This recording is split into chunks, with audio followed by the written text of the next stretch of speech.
Halo teman-teman semua, perkenalkan nama saya Sibuloni Luha. Saya dari Ilmu Komunikasi. Kali ini saya mau mereview mata kuliah pengantar ilmu komunikasi selama 1 semester. Jadi, hakikat komunikasi adalah sebuah proses pernyataan antara manusia di mana yang dinyatakan adalah sebuah pikiran atau perasaan kepada orang lain dengan menggunakan bahasa sebagai alat penyalur. Dalam komunikasi itu sendiri terdapat 3 istilah penting. Pertama, komunikator. Kedua, ada pesan. Ketiga, ada komunikan. Tujuan komunikasi dari komunikator yaitu satu, untuk memberikan informasi, kemudian mendidik, untuk mengubah pikiran, yaitu bisa pikiran menyenangkan atau menghibur, atau untuk mengajukan suatu tindakan yang persuasif. Akibat atau hasil dari komunikasi itu sendiri mencakup 3 aspek. Pertama, aspek kognitif. Ini menyangkut pada kesadaran dan pengetahuan. Ada aspek afektif. Aspek ini menyangkut pada perasaan atau emosi atau tindakan seseorang. Ketiga, ada aspek konatif. Nah, karena kita juga mempelajari tentang keilmuan, maka sebuah keilmuan itu memiliki 4 syarat penting.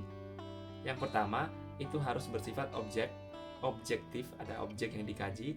Kedua, bersifat metodis, atau ada metode yang digunakan. Ketiga, bersifat sistematis. Keempat, harus bersifat universal. Itu harus secara umum.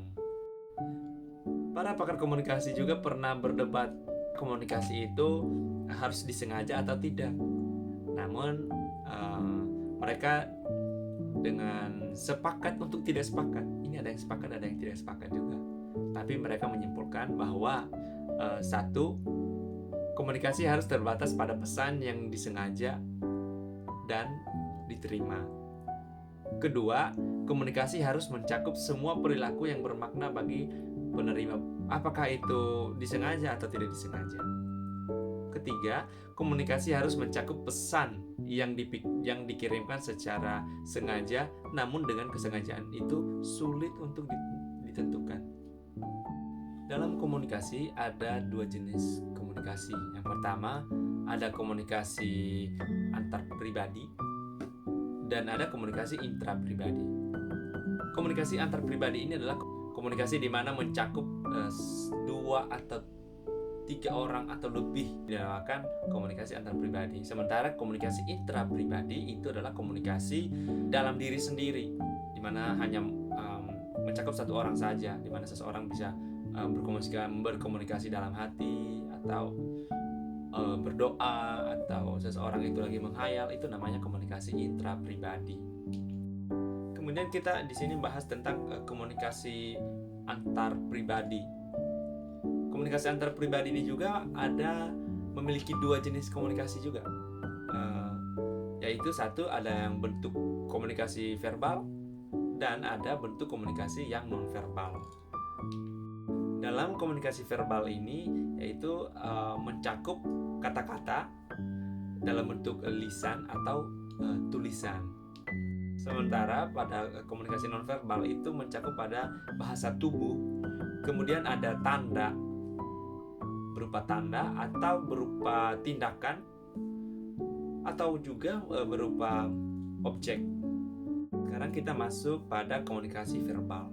Komunikasi verbal ini mencakup 2 pokok utama yang dalam komunikasi verbal, yaitu pertama ada bahasa, kita harus menggunakan bahasa, dan kedua kita harus menggunakan kata. Karena dalam komunikasi verbal ini berarti dia jenis komunikasinya itu secara langsung kepada seseorang. Misalnya kita langsung ngomong, kita memerlukan namanya bahasa. Kalau kita nggak memerlukan bahasa, kita mau ngomong dengan cara apa? Kemudian harus ada kata-kata yang kita ucapkan. Sementara di dalam komunikasi nonverbal itu kita lebih memberikan isyarat gitu.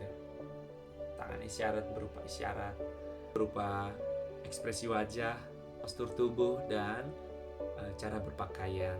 Di sini dalam komunikasi nonverbal ini saya menjelaskan sedikit bahwa komunikasi nonverbal ini berarti komunikasi yang tidak langsung, tetapi kita hanya memberikan tanda-tanda doang, kita nggak langsung ngomong.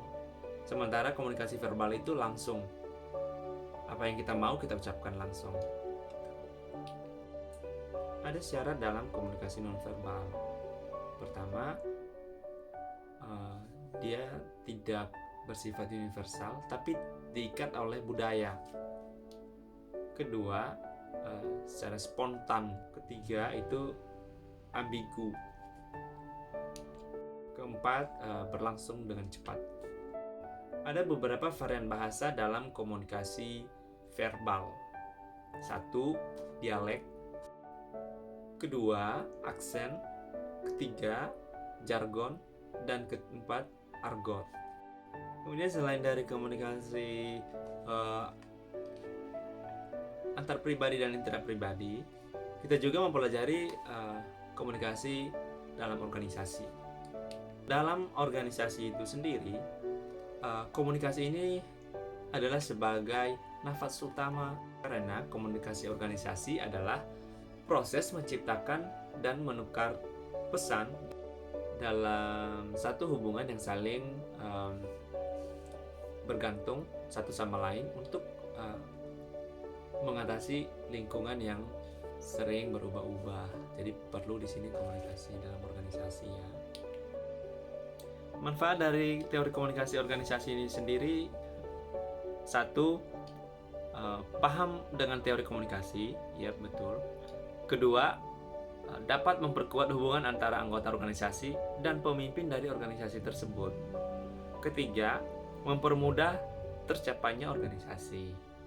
Keempat, membuat seorang individu menyesuaikan diri serta menempatkan diri dengan baik dalam organisasi atau kelompok yang diikuti tersebut. Kelima, membuat seseorang bisa sadar akan tugasnya sebagai anggota ataukah dia itu sebagai pemimpin organisasi tersebut.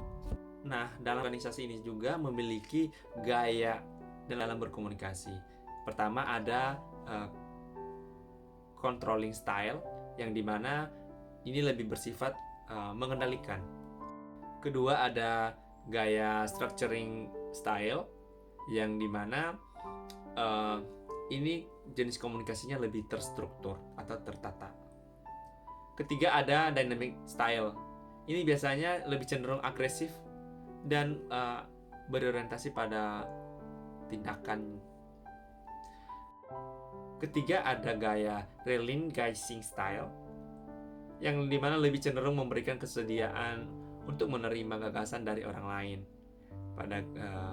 daripada keinginan untuk memberikan perintah. Ini lebih bagus sih. Ketiga ada gaya withdraw style, ini tidak memiliki keinginan untuk membangun komunikasi dengan orang lain, yang disebabkan oleh adanya beberapa kesulitan yang dihadapi.